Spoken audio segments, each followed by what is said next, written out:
So today we will see some examples uh, that will demonstrate how we can design an ER diagram.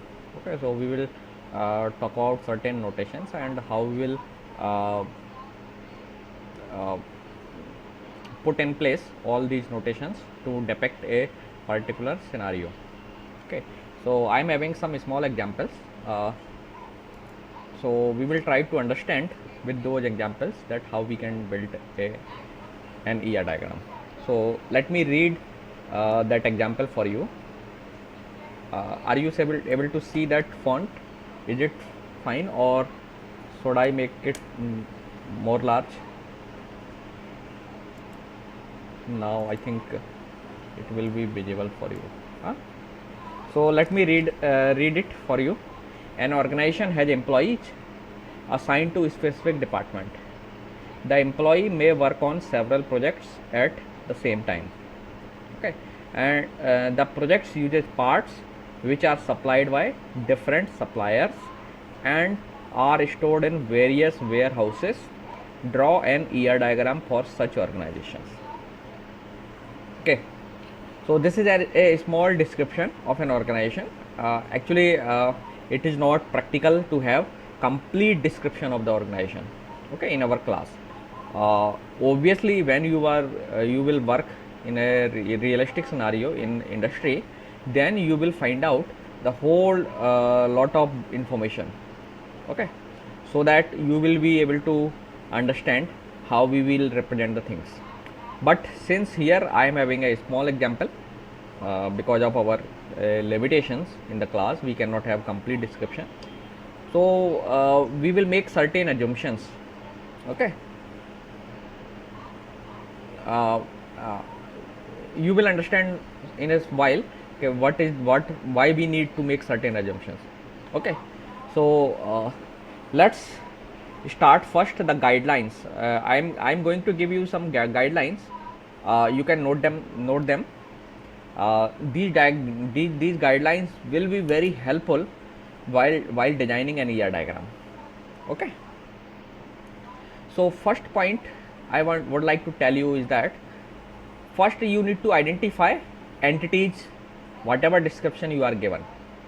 Okay, पहला काम आपको क्या करना है, entities identify करना है. नाउ क्वेश्चन अराइज होता है, how we will identify the entities. So answer is, in the description try to find out the nouns. The nouns are potential entities. Okay, the nouns are potential entities. So let me mark some potential entities. An organization has employees assigned to specific department. Okay, so organization, this is one potential entity. Okay, then employees, that means employee. So this is another potential entity that you can have. Department is also another potential entity. I'm using word potential. I'm not saying that these are the entities we will consider in our description. ठीक है, potential है, इनमें से मैं कुछ को drop out भी करूंगा.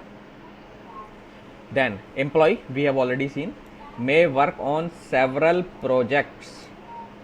This is a potential entity. At the same time the projects uses parts. This is again another potential entity which are supplied by different suppliers. This is another potential entity. So let me mark them. Let me make them italic. Okay, and bold also.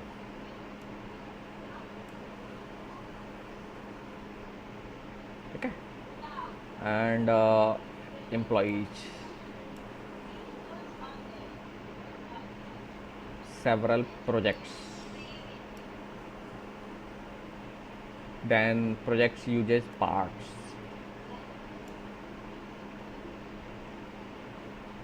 Suppliers. In and are stored in various warehouses. So this is again another potential entities. Okay, so how many entities, potential entities I have marked? 1, 2, 3, 4, 5, 6 and 7. Okay, now these are the entities that we are able to see in our description.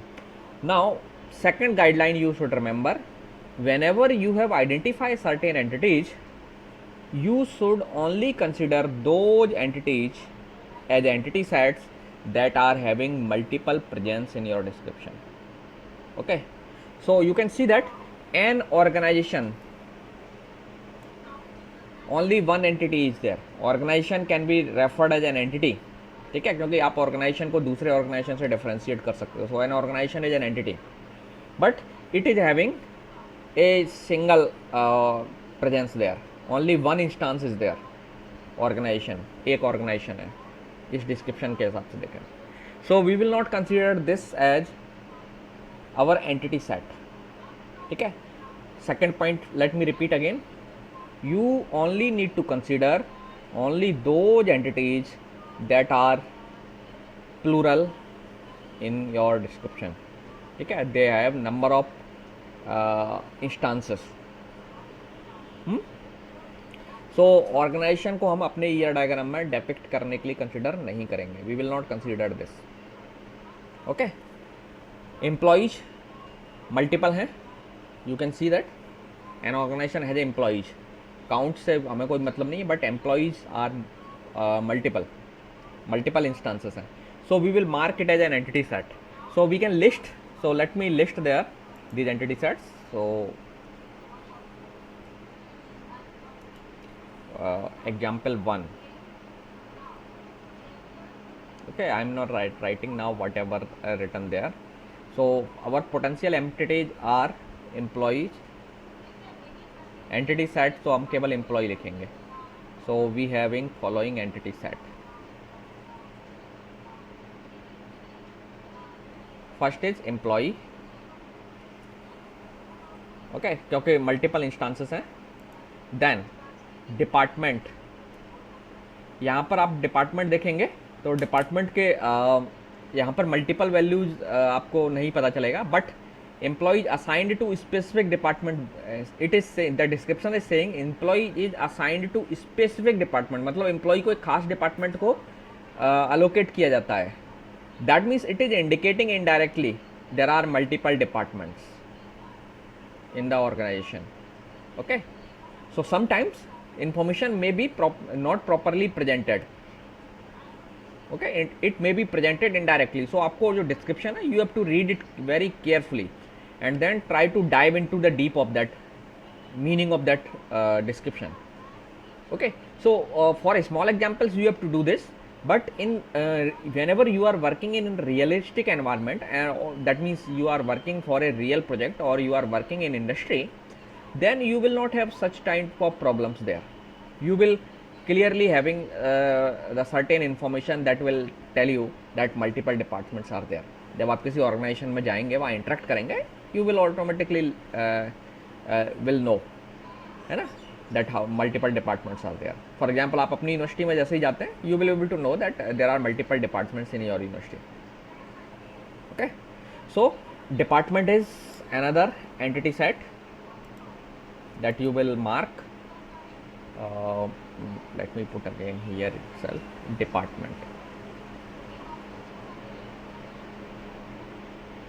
This is one entity set.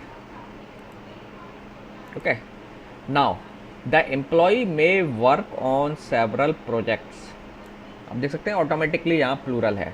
So project के multiple instances हैं. So third entity set is your project. हमने तीसरे entity set का नाम रख दिया project. set of all projects. This is set of all employees, this is set of all departments, and this is set of projects. okay, the project uses parts. again, parts मतलब some components. some project is there, some parts, so it depends on what kind of organization is this. यहाँ पे organisation के बारे में clear नहीं लिखा है कि कौन सा ऑर्गेनाइजेशन है। अगर एक मान लीजिए कंस्ट्रक्शन कंपनी है तो उनके पार्ट्स अलग टाइप के होंगे। पार्ट्स मतलब the components that are using, that means they will have various kind of machine, cements and some quality measurement equipments and so on. So they will have multiple parts. Okay, so parts multiple हैं, so we will write down another entity set, that is number 4, part. Okay, now the projects uses parts which are supplied by different suppliers. So that means this organization is having different suppliers. So organization is procuring parts that are supplied by different suppliers. So organization is maintaining the information of these suppliers, and this is, there is no single supplier, there are multiple suppliers. Okay, आप किसी भी बड़ी organisation या company के बारे में बात सोच सकते हैं, इमेजिन कर सकते हैं, they have lot of suppliers, है ना। सारे पार्ट्स, जैसे अगर मान लीजिए there is one laptop making company, so laptop making company will not build all these parts itself. It will outsource that parts and it will procure that part from different suppliers, you know, like maybe that laptop company is taking hard disk from Seagate, maybe it is purchasing CD writer or DVD writer from, let's say, LG, and it may be procuring the screen of the laptop, LCD screen or LED screen from, let's say, Samsung, and so on. Okay, they are purchasing one let's say microprocessor from Intel or maybe AMD. Okay, so generally many companies have, almost every large company have lot of suppliers if it is making some product. Okay, so suppliers provide these parts. So there is one more entity set, suppliers.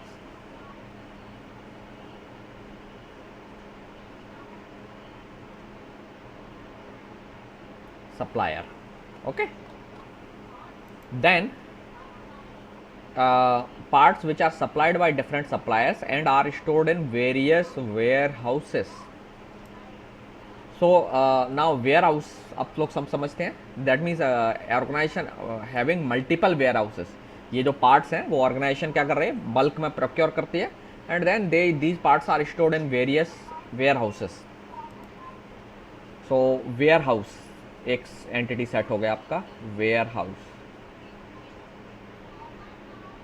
Okay, and draw an ER diagram for such organisation. So now there is no further potential entity sets. So we have identified how many entity sets?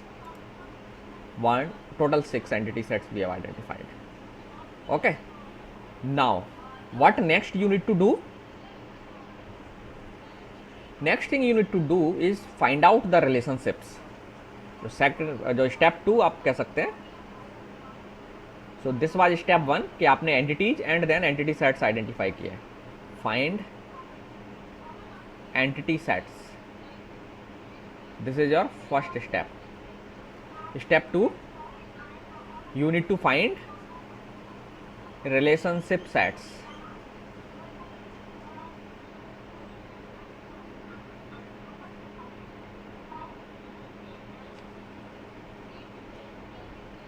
Could you remember the definition of a relationship set? How you define a relationship set?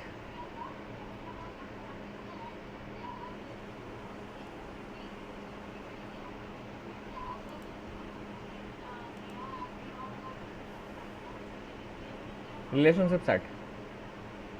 Anybody?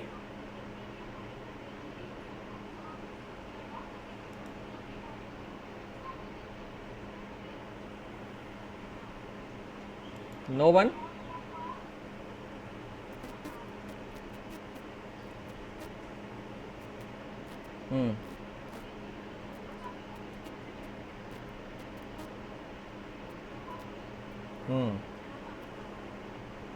Okay.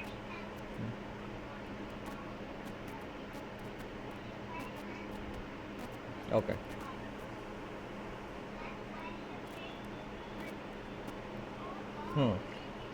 Important thing you should note here is that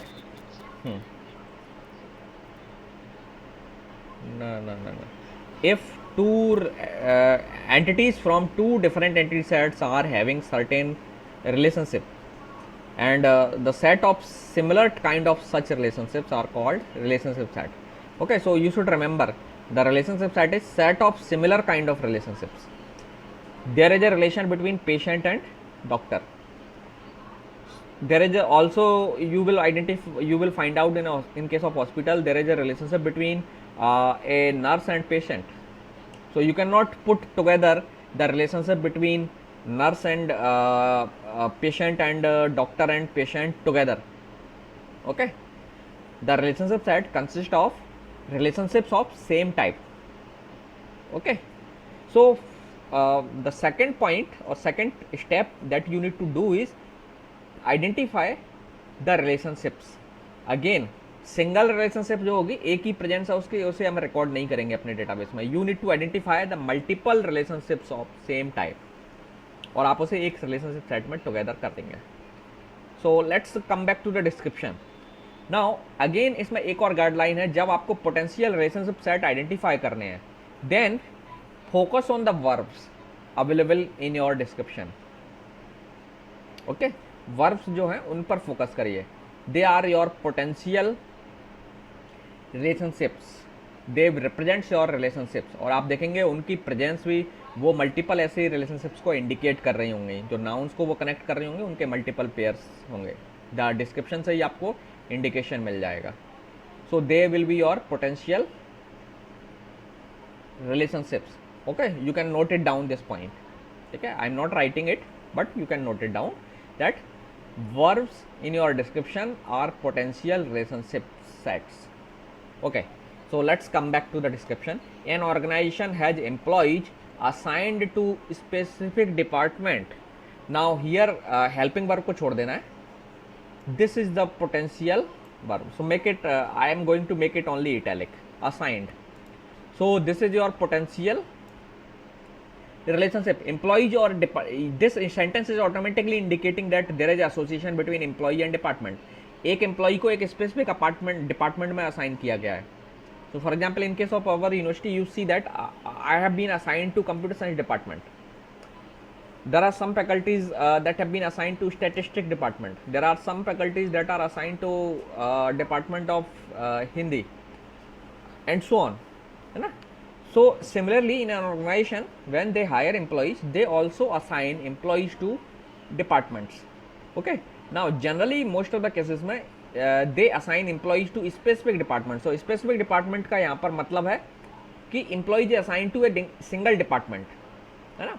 हाँ, sometimes rarely, generally ऐसा होता है. You may see that there are certain employees that are assigned to more than one department to provide coordination between those departments, maybe, है ना? लेकिन यहाँ पर आपके डिस्क्रिप्शन में साफ साफ कहा गया है कि एम्प्लॉइज को डिपार्टमेंट्स को असाइन किया गया है. That means employees are having relationship to departments, they are assigned to departments. So relationship का नाम आप दे सकते हैं, असाइंड ही नाम रख लीजिए, या और कोई रिलेवेंट आप नाम सोच सकते हैं, बट यहाँ पर असाइंड जो है लिखा हुआ है, so that will be better. So there is a relationship between employee and department, you can call it assigned. Okay, I am not going to list or going to write the relationship there. I will just marking. I am just going to mark them there here. Okay, so there is one relationship we have identified, assigned. और ये relationship में entity sets कौन-कौन participate कर रहे हैं? Department and employee entity sets are participating. So this is a relationship between employee and department entity set. Okay, let's move ahead. The employee may work on several projects at the same time. Now you can see we are associating employee with department projects, है ना? What this description is saying, employee may work on several projects. So employee several projects पर काम कर सकते हैं. यहाँ पर word देखिए may लगाया हुआ है, that means there may be some employee जो एक ही project पर काम कर रहे हो. It is indicating, and employees may work on several projects. That means employee कई सारे projects पर work कर सकते हैं. So there is one more relationship, work. I am making it italic, work. Okay, so आपको एम्प्लॉय और project के बीच में भी रिलेशनशिप मिल गई. नाउ प्रोजेक्ट यूजेज पार्ट्स, ठीक है? सो प्रोजेक्ट और पार्ट्स, में रिलेशनशिप दिखाई दे रही है कि पार्ट्स जो है ना प्रोजेक्ट में इस्तेमाल हो रहे हैं. So there is a relationship between parts and project. Okay. Parts which are supplied by different suppliers. So parts और supplier के बीच में भी relationship है. क्या है वो? Supplied. Parts are supplied by. ठीक है. यहाँ पे मैं यूजेज को मार्क कर दे रहा हूँ क्योंकि it is indicating a relationship. तो parts are supplied. So project और पार्ट्स के बीच में रिलेशनशिप है एंड पार्ट्स और सप्लायर्स के बीच में भी रिलेशनशिप है. Then are stored in various warehouses. Stored in, ये एक तरीके का आपका पोटेंशियल वर्ब है.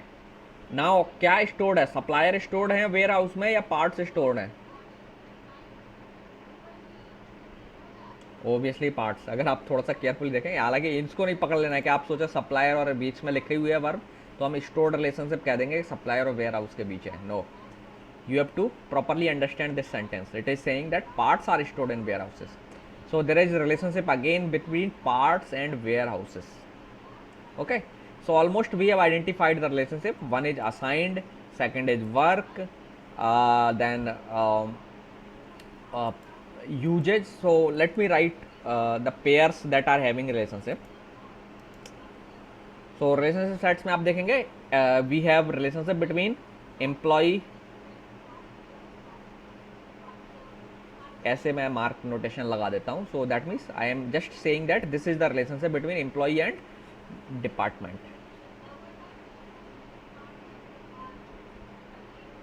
Then employee and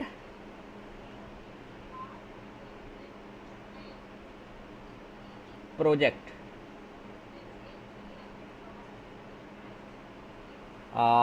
so 1 2 third relationship है project and parts and part and supplier. ठीक है, मैं इनको प्लूरल नहीं लिख रहा हूँ, आपको समझ जाना है ये रिलेशनशिप की प्रेजेंट मल्टीपल है. ध्यान रखना, एम्प्लॉय भी मल्टीपल है, डिपार्टमेंट भी मल्टीपल है. सो ऐसे मल्टीपल रिलेशनशिप्स हैं. ठीक है, सिंगल नहीं है. एंड फिफ्थ है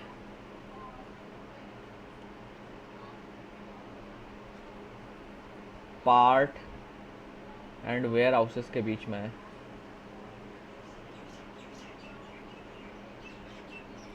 ओके, और कोई छूटा है क्या? Relationship how many we have? 1 2 3 4 5. Total 5 relationships भी आ रहे हैं. ओके, सो रिलेशनशिप्स भी हो गई. Now third step is, now you can start drawing your diagram actually. ठीक है, बाकी जो एट्रीब्यूट्स हैं एक्चुअली नाउ आप एट्रीब्यूट्स यहाँ पर एक हमारे जो शॉर्ट डिस्क्रिप्शन है इसमें एक लिमिटेशन है. एट्रीब्यूट्स आर नॉट गिवन, है ना. Which attributes you need to consider about them, these entities and relationships. Okay, so that's why I told you that this description is not complete, so you have to make certain assumptions. So we are assuming certain attributes and assume कर रहे हैं कि these attributes may be relevant to the organization. Okay, आप बहुत सारा cases के मैं कह सकते हैं सर आपने ये एट्रीब्यूट क्यों नहीं लिया, ये क्यों लिया, ये क्यों छोड़ दिया एंड सो ऑन. सो वो आपका कमेंट जस्टिफाइड हो सकता है, but since we are not having complete information here, so we will not be able to properly specify all the attributes. Okay, but whenever you will do this work in realistic environment or you will work with industry, then you will able to know completely that what attributes that organization is storing about these entity sets and these relationships. Even mapping cardinality भी यहाँ पर clear नहीं होगी because description is not complete, it is just a short description. Okay, in some cases mapping cardinality may be clear, some cases में mapping cardinality clear नहीं होगी, so that you have to make certain assumptions okay, in order to represent your ER diagram, और आप वो assumption आप लिख दीजिए. But you have to give those assumptions whenever you are given a problem to for creating an ER diagram. If you are going to make any assumption, you need to write it down before actually providing an actual ER diagram. Okay, so now let's start drawing, and I will just put certain attributes myself. Okay, so let me draw it. तो सबसे पहले आप किसी भी, ध्यान रखना जब हम ईआर डायग्राम ड्रॉ करते हैं तो एंटिटी सेट्स को किसी भी ऑर्गेनाइजेशन में या किसी भी जगह पर पुट अप कर सकते हैं.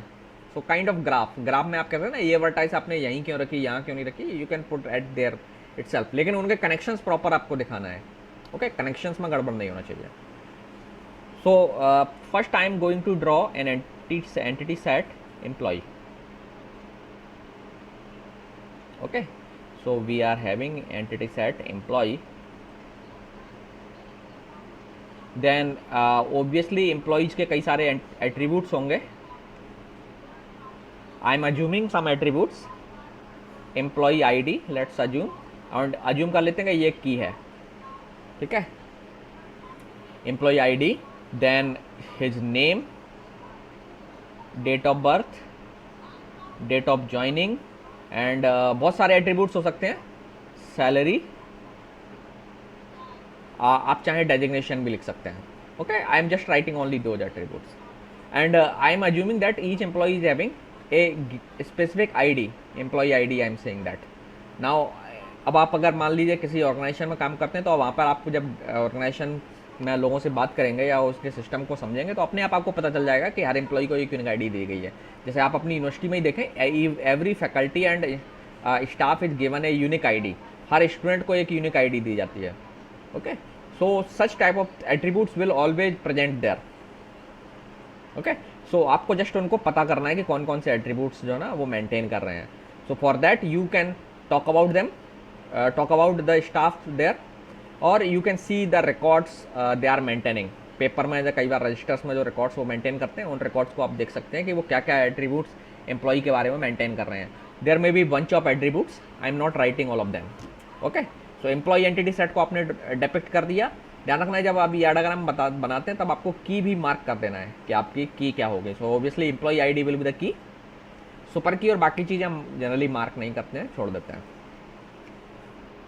एम्प्लॉय का एड्रेस भी मेंटेन किया जा सकता है, कॉन्टैक्ट डिटेल भी मेंशन की जा सकती है, लॉट ऑफ इन्फॉर्मेशन में भी there, but for simplicity I am only putting these attributes. Now there is another entity set. What was that? Department.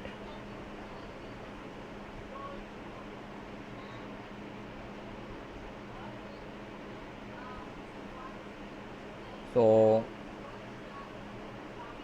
Again department के एट्रीब्यूट्स के बारे में हमें ज़्यादा नॉलेज नहीं है.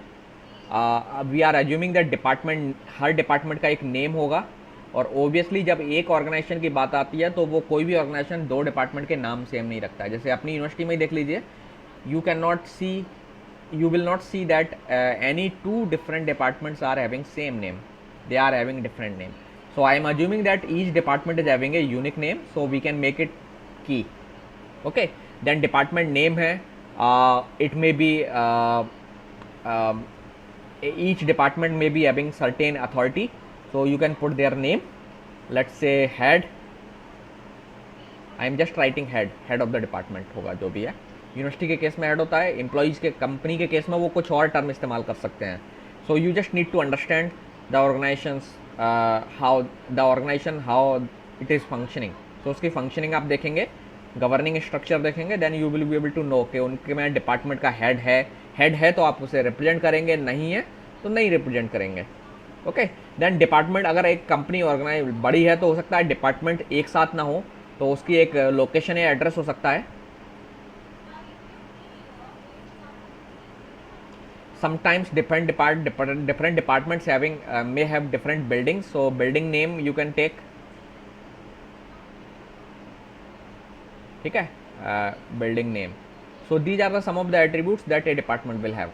So okay, so since there is no information in this our description agar regarding these things, so you just need to assume that we are assuming that each department is having a head, each department is having a address, unique address, and it is running in some building, something like that. Okay, so आप इसे अलग तरीके से represent कर सकते हैं. मैंने ये चीज़ें मानी, आप कहेंगे सर आप हम ये नहीं मान रहे, हम कुछ और मान के चल रहे हैं, तो you can do that because description में ऐसा कुछ नहीं दिया है. So for the sake of just completeness और गुड ईआर डायग्राम बनाने के लिए आप कुछ चीज़ें अपनी तरफ से अज्यूम कर सकते हैं, बट ध्यान रखना है जब आप अज्यूम कर रहे हैं, write down what you are assuming before providing your ER diagram. Okay, now अब आपको मालूम है एम्प्लॉई और डिपार्टमेंट के बीच में एक रिलेशनशिप थी, और आपको ये भी मालूम होगा कि रिलेशनशिप जो है हम डायमंड शेप से रिप्रेजेंट करते हैं. ठीक है, रिलेशनशिप असाइंड ही वर्ड मैं इस्तेमाल कर लेता हूं. Employee assigned to department, assigned to लगा सकते हो आप, या असाइंड अकेला लिख सकते हो. ठीक है, या और कुछ भी और आप बेटर नाम मिला सकते हो, employee underscore assigned underscore department, जो भी आपको एक अच्छा नाम लगे. लेकिन आपको ध्यान रखना है कि टेबल्स के नाम भी बहुत बड़े नहीं लेना है आपको. Okay, so meaningful name you need to choose. So I am just taking assigned. Okay, so we have depicted one part. There is हमने ये दिखा दिया कि एक एम्प्लॉय एंटिटी सेट है आपके ऑर्गेनाइजेशन में, we have department entity set, and there is a relationship between them. Now अब आपको इसके बारे में मैपिंग कार्डिनलिटी तय करनी है कि what the mapping cardinality will be, and you also need to tell about what the participation will be, what kind of participation is there, whether given entity set is a strong or weak entity set. आपको मालूम है दोनों strong entity set हैं, so there is no issue. ठीक है, weak entity set वाला ये relationship identifying नहीं है. this is the relationship is between two strong entity sets, so identifying relationship नहीं है. now you need to tell whether this relationship is one to many, one to one, many to many, whatever, कैसी है और participation कैसा है entity sets का इस relationship में. सो आप देखेंगे, let's come back to description. What description says, an organisation has employees assigned to specific department. So ये क्या कह रहे हैं कि एम्प्लॉइज को स्पेसिफिक डिपार्टमेंट को असाइन किया गया है. That means every employee is assign to department. ठीक है, सो एम्प्लॉय किसी न किसी डिपार्टमेंट से जुड़ा हुआ है. I am inferring this information. Okay, जब आप देखेंगे ऑर्गेनाइजेशन को समझेंगे तो आपको क्लियर हो जाएगा, ये मतलब कन्फ्यूजन की स्थिति नहीं रहेगी. You will be able to clearly know कि every employee is assign to specific department. हर एम्प्लॉय का एक स्पेसिफिक डिपार्टमेंट है. So that means it is indicating that employee entity set का पार्टिसिपेशन टोटल है. That means every employee is associated at least some department. So मैंने participation तो mark कर दिया टोटल. अच्छा, व्हाट अबाउट दिस केस, क्या हर डिपार्टमेंट इस रिलेशनशिप में पार्टिसिपेट करेगा?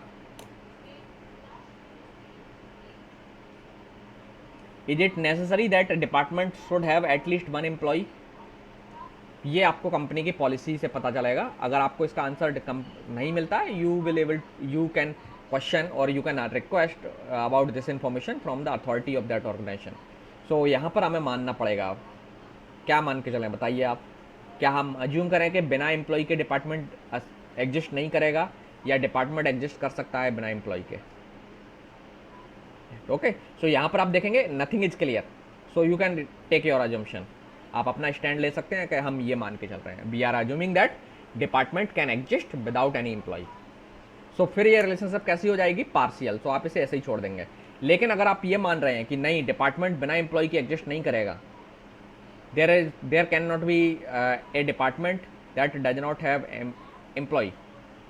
अगर ऐसा है तो इसका भी पार्टिसिपेशन टोटल हो जाएगा रिलेशनशिप में. ओके, आई थिंक आप क्लियर हो गए होंगे. Now what about the cardinality, mapping cardinality. One to one relationship कैसी है? आप में से कोई बताएगा देख करके? मैनी टू मैनी है, वन टू वन है, what kind of relationship is that? या many to one? Many to many नहीं, मैनी टू, हाँ अच्छा, मैनी टू वन कैसे है? देखिए, एक एम्प्लॉय जो है ना, उसका कितना डिपार्टमेंट हो सकते हैं? Maximum one employee can have how many department? हम यहाँ से ये वाला कलेक्शन डिसाइड करना चाह रहे हैं, तो यहाँ से बात करेंगे। One employee can have how many department, आपको डिस्क्रिप्शन में साफ लिखा है स्पेसिफिक डिपार्टमेंट को असाइन किया गया है, that means only one department is it is being indicated, so you will put one arrow there. ठीक है, नाउ अब हम इधर से कार्डिनलिटी के बारे में पूछेंगे कि हम इधर कौन सा मार्क लगाएं, तो आप इधर से ऐसे बात करेंगे, department can have how many employees, एक ही एम्प्लॉई होगा क्या, मोर देन वन अलाउड है क्या, how many. Obviously A department can have zero और मोर नंबर ऑफ एम्प्लॉय, कितने भी हो सकते हैं, जीरो भी हो सकता है अगर आप मान के चल रहे हैं जीरो अलाउड है तो, है ना, नहीं तो मिनिमम वन एम्प्लॉय होगा और मैक्सिमम एक लिमिट भी हो सकती है। तो आप जो भी नंबर होगा आप वो नंबर लिख सकते हैं। लेट्स से एक एम्प्लॉय में मिनिमम एक एम्प्लॉय हो और maximum let's say 50 employees allowed हो, तो आप ऐसे डॉट डॉट करके 50 लिख देंगे।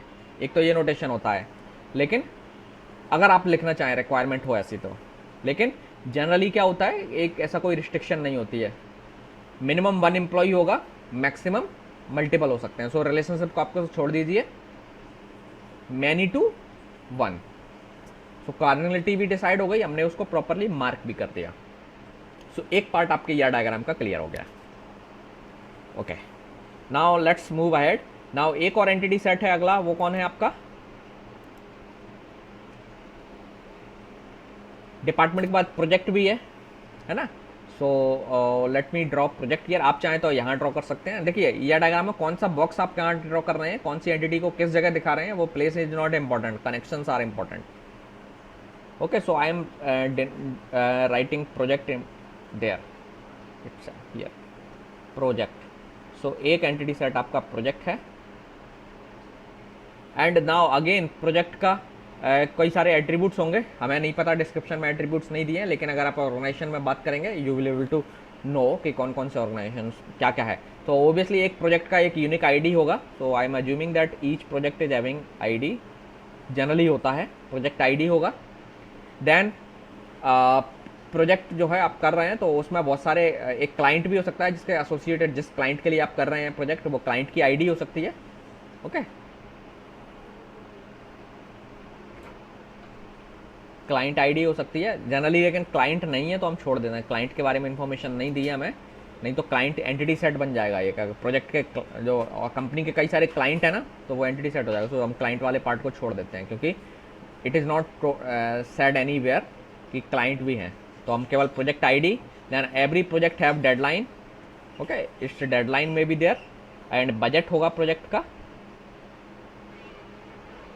डेडलाइन मतलब date of completion, let's say date of completion कर देते हैं, डेट ऑफ कंप्लीशन। ये तो मैं तीन ही एट्रीब्यूट मान के चल रहा हूँ, आप और भी मान सकते हैं। नाउ अब आप देखेंगे there is relationship between project and employees. Okay, तो मैं एक छोटा सा बॉक्स यहीं बना देता हूँ, आप चाहें तो यहाँ बना सकते हैं, फिर कनेक्शन ऐसे दे सकते हैं।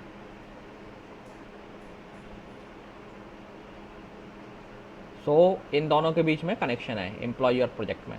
क्या कनेक्शन है, डिस्क्रिप्शन आपका बताता है। Employee may work on several projects, तो एम्प्लॉय क्या कर रहे हैं, वर्क कर रहे हैं, employee work on several projects, है ना। Now what about participation and what about mapping card. पहले मैपिंग कार्डिनलिटी की बात कर लेते हैं। क्या होगी मैपिंग कार्डिनलिटी, एक साइड से बताया गया एम्प्लॉय कितने प्रोजेक्ट पर काम कर सकता है,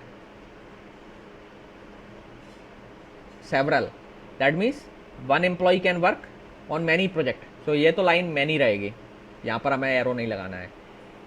वन प्रोजेक्ट में कितने एम्प्लॉय काम कर सकते हैं, it is not told, description में कहीं नहीं है, लेकिन जनरली यूजुअली यही होता है कि प्रोजेक्ट एक सिंगल पर्सन नहीं करता है ना। तो आप लिख सकते हैं अजम्पशन में, चाहे तो छोड़ भी सकते हैं, क्योंकि ये बहुत कॉमन सेंस वाली बात है, इसमें यूजुअली ऐसा होता है। तो ये रिलेशनशिप हो गई मैनी टू मैनी। ओके, सो मैं वन टू मैनी, मैनी वो वाला क्लियर कन्फ्यूजन नहीं है, this is relationship is clearly many to many relationship. Now what about the participation. Participation के बारे में पता करने के लिए इन्फॉर्मेशन आपको डिस्क्रिप्शन में दी है तो ठीक है, नहीं दी है तो then you can ask questions with assumption, और आप उसी हिसाब से अजम्पशन ले सकते हैं। एक is it necessary that every employee will work on at least one project. या हर एम्प्लॉई किसी ना किसी प्रोजेक्ट पर काम करेगा, नेसेसरी है? कैन नॉट से, है ना, वी कैन नॉट से। तो ऑर्गेनाइजेशन में लोगों से पूछना पड़ेगा कि आपकी पॉलिसी क्या है। तो अगर कहीं की कंपनी नहीं, हमारे यहाँ कई बार कभी कभी ऐसा भी होता है कि हम एक एम्प्लॉय को किसी भी प्रोजेक्ट पर नहीं रखते हैं, because of may be any, कोई भी रीज़न हो सकता है। आपने इंडस्ट्री में नाम सुना होगा, लोगों को बेंच पर बैठा देते हैं, सुना है ना, प्रोजेक्ट नहीं है इसलिए अभी आप ऐसे ही फालतू बैठे हुए हैं, या किसी वजह से आपने कुछ इरेगुलरिटी की, कुछ इनडिसिप्लिन किया तो आपको बेंच पर बैठा दिया। So that means at that time you are not working on any project. So generally ये सिचुएशन होती है। So I am assuming that कि एम्प्लॉई का इस रिलेशनशिप में पार्टिसिपेशन पार्शियल है। I am assuming that, natural मान के चल रहा हूँ, ज़्यादा केस में होता है। ओके लेकिन इट इज नॉट नेसेसरी, मैं अज्यूम कर रहा हूँ। ध्यान रखना कि आप ये नहीं कहना कि सर ने वहाँ बताया था तो हम किसी भी ऑर्गेनाइजेशन में जब आप काम कर रहे हो तो वहाँ मान लोगे। वहाँ आपको रियलिस्टिक चीज़ समझनी है, वहाँ की पॉलिसी समझनी है। With the policy of organisation you will able to decide by just seeing the policies, their policies. What about participation of project in this relationship? Project पर ऑब्वियसली कोई ना कोई एम्प्लॉय तो काम करेगा। ऐसा कोई प्रोजेक्ट है जिस पर nobody is working?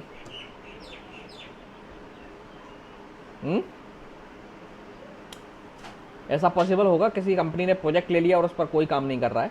So that means इधर हम पार्टिसिपेशन टोटल मानेंगे।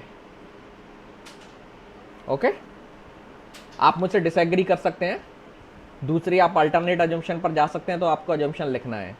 मैं जो मेजॉरिटी केसेस में जो अक्सर होता है वो मैं लेके चल रहा हूँ, इसलिए मैंने इसे टोटल मान लिया। ओके नाउ अब हम आ जाते हैं अगले एंटिटी सेट पर। अगला एंटिटी सेट क्या था? पार्ट।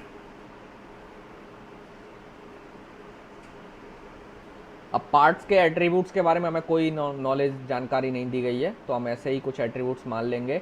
हर पार्ट की एक आईडी होती है, पार्ट आईडी हो सकती है जिसको हम की रखेंगे। देन इसका एक डिस्क्रिप्शन हो सकता है, देन पार्ट का कलर हो सकता है, प्राइस हो सकती है, एंड सो ऑन, है ना। बहुत सारे एट्रीब्यूट्स हो सकते हैं, मैंने कुछ ही एट्रीब्यूट्स लिस्ट किए हैं। So this is A part. Now अब पार्ट का एसोसिएशन किससे था? प्रोजेक्ट से, है ना। आप रिलेशनशिप देख सकते हैं, मैंने यहाँ लिखी हुई है ऊपर, प्रोजेक्ट और पार्ट। तो एक रिलेशनशिप आपने ड्रॉ की इन दोनों के बीच में, प्रोजेक्ट यूजेज पार्ट, ठीक है, कनेक्शन बना दिया हमने। रिलेशनशिप का नाम यूजेज रख दिया। आपको कुछ और अच्छा समझ में आता है तो आप बोले सकते हैं। Okay now what about the cardinality? बताओगे मैपिंग कार्डिनलिटी क्या होना चाहिए? एक प्रोजेक्ट में कितने पार्ट्स यूज होंगे? ओबियसली मल्टीपल, है ना। एंड वन पार्ट कितने प्रोजेक्ट में यूज हो सकता है? दैट मीन एक टाइप का पार्ट, वन पार्ट का मतलब वन काइंड ऑफ पार्ट।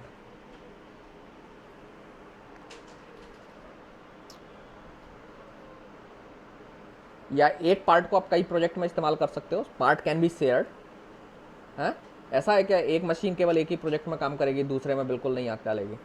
जैसे जेसीबी कंस्ट्रक्शन कंपनी आपकी जेसीबी मशीन है, तो it may be working for at some time, it is में, और साइमल्टेनियसली वो कई प्रोजेक्ट्स को असाइंड हो गया। ये मशीन यहाँ भी इस प्रोजेक्ट में भी अलोकेटेड है, इस प्रोजेक्ट में भी अलोकेटेड है। ओके सो ये मैं अज्यूम कर रहा हूँ, हालांकि you are free to make your assumption with proper assumption, आप लिख करके मान लेंगे। ओके सो मैं मान के चल रहा हूँ कि this relationship is many to many. एक पार्ट कई प्रोजेक्ट में यूज हो रहा है and one project is using multiple parts, so this relationship is many to many. What about participation? Project में कोई भी पार्ट इस्तेमाल तो कर रहा होगा या नहीं कर रहा होगा? इज देयर भी प्रोजेक्ट जिसमें कोई भी पार्ट यूज नहीं हो रहा है? ऑलमोस्ट रेयर चांसेस हैं। स्टिल इट इज ओपन, आपको ऑर्गेनाइजेशन की पॉलिसी से या वहाँ पर जाके कंफर्म करना पड़ेगा, लेकिन मैं इसे मैंने यहाँ मान ले रहा हूँ कि every project is using some part. Similarly every part is being used in project और नॉट? बताइए क्या कोई पार्ट ऐसा है जो अभी किसी प्रोजेक्ट में इस्तेमाल हो रहा है या नहीं भी हो रहा है? ऐसा हो सकता है कि देयर आर सर्टेन पार्ट्स जो किसी प्रोजेक्ट में अभी इस्तेमाल नहीं हो रहे हैं, like you having a JCB machine with ID let's say 25 and it is not being used in any project, ideal अभी है, हो सकता है, तो इसको हम पार्टिसिपेशन मान लेते हैं partial. Again it is open, आपको ऑर्गेनाइजेशन की पॉलिसीज से कंफर्म करना पड़ेगा। जनरली यूजुअली ये होगा क्योंकि आपके पास जो रिसोर्सेज हैं, सारे रिसोर्सेज किसी न किसी प्रोजेक्ट में डिप्लॉय नहीं हो पाते हैं, कुछ रिसोर्सेज फ्री भी रहेंगे, है ना, चांसेस है ना हाई। सो मैं हाई चांसेस के साथ जा रहा हूँ। पार्टिसिपेशन हो गया, मैपिंग कार्डिनलिटी हम डिसाइड कर ही चुके हैं। Now what is another entity set, अगला है supplier. So let me draw supplier here. So supplier will be an entity set. Supplier का एक ID होगी, so let me write it supplier ID, then it's maybe contact number हो सकता है, contact person कह सकते हो, या contact person, let me write contact person, and maybe its address हो सकता है, और maybe any और other attributes हो सकते हैं। I am just listing 3 attributes, आप चाहें और ज़्यादा लिस्ट कर सकते हैं। सो सप्लायर का कनेक्शन किससे है, पार्ट से है। सो पार्ट और सप्लायर के बीच एक एसोसिएशन है। सो मैं एक यहाँ पर रिलेशनशिप ड्रॉ कर रहा हूँ,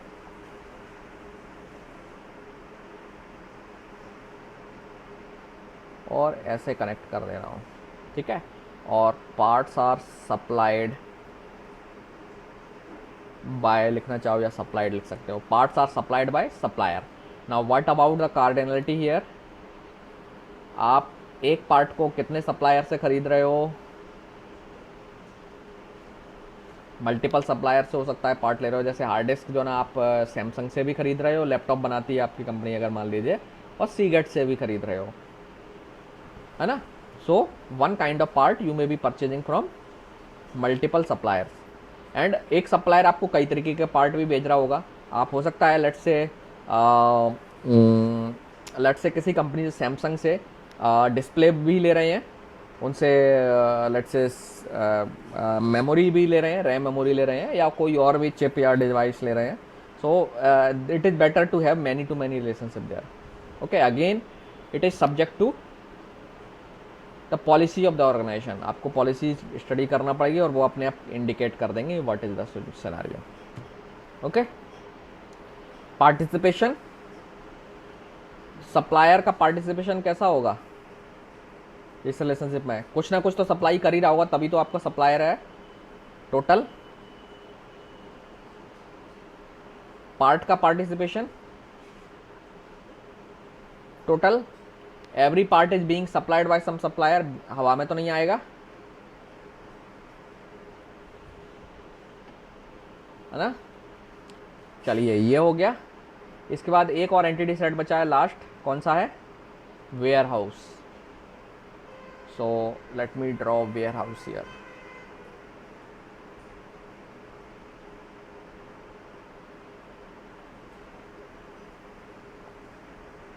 वेयर हाउस, अब इसके आप चाहें तो WID, warehouse ID, and its location,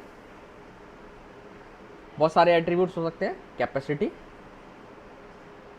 location का मतलब मैं एड्रेस की बात कर रहा हूँ, किस जगह पे है, और भी मल्टीपल एट्रीब्यूट्स हो सकते हैं। आई am just considering all these 3। सो आपने की भी बता दी, और अब वेयर हाउस और पार्ट्स के बीच में कनेक्शन था।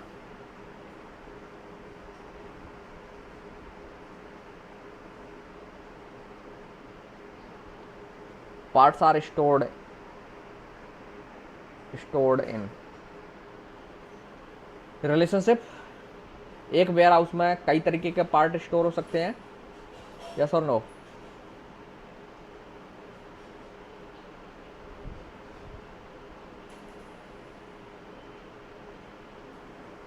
और एक पर्टिकुलर पार्ट कितने वेयर हाउस में हो सकता है, एक ही जगह पे हो सकता है,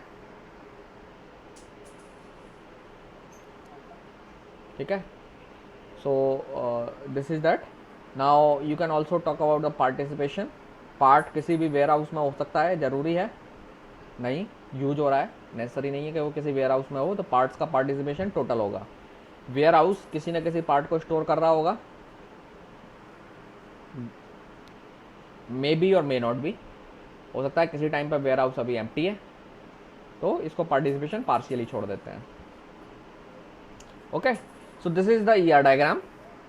So now I think you could have understood.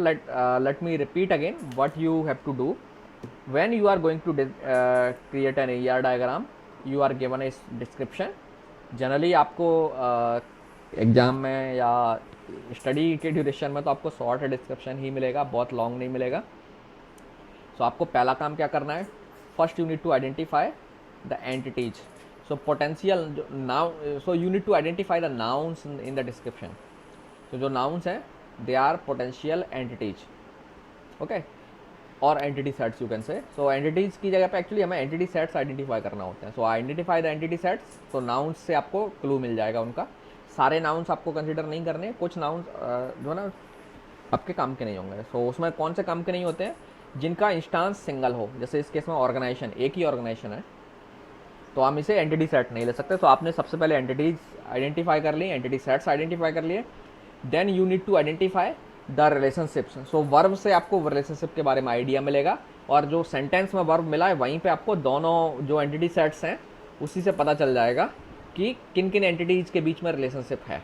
और वहाँ आपको ये भी पता चल जाएगा कि आपकी जो रिलेशनशिप है किस तरीके की है, बाइनरी है, टर्नरी है, एंड दैट मीन्स बाइनरी का मतलब दो एंटिटीज के बीच रिलेशनशिप हो। Sometimes you can have relationship between more than two entities. So तीन में बीच में है अगर है तो टर्नरी रिलेशनशिप हो जाएगी, if n entities are involve then n-ary relationship हो जाएगी। तो आपको डिस्क्रिप्शंस में ही पता चल जाएगा कि रिलेशनशिप कैसी है। मेजॉरिटी ऑफ केसेस में आपको बाइनरी रिलेशनशिप देखने को मिलेंगे। ओके, रिलेशनशिप आपने आइडेंटिफाई कर ली, दैट मीन्स रिलेशनशिप सेट्स आपने आइडेंटिफाई कर लिया। ओके, रिलेशनशिप का मतलब है मेरा रिलेशनशिप सेट आपको नोट डाउन करना है।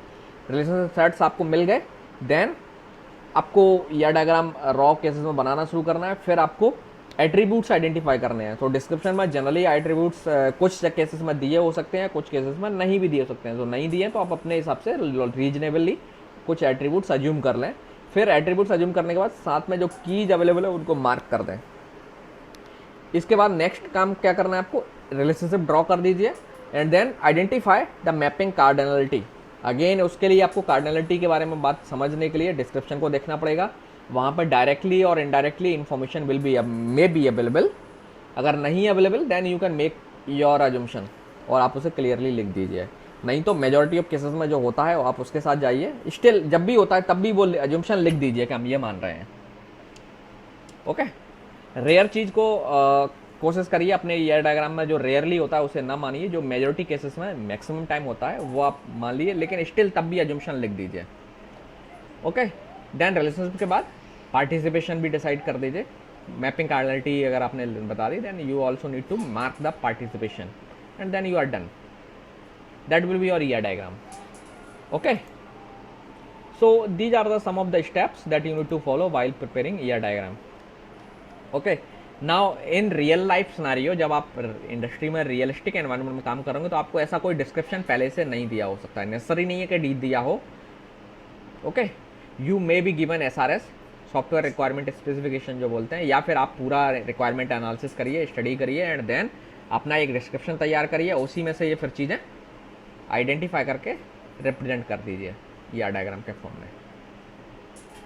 ओके, सो ये तो था कॉपी पेपर पर ईआर डायग्राम तो इस तरीके से बना सकते हैं। देयर आर सर्टेन टूल्स जिनकी मदद से आप ईआर डायग्राम बना सकते हैं, जिसमें से डाया नाम से एक टूल है, उसमें आप ईआर डायग्राम ड्रॉ कर सकते हैं। You can also use MS office, उसमें भी कुछ फीचर्स हैं जिसके थ्रू आप ईआर डायग्राम बनाने में हेल्प ले सकते हैं।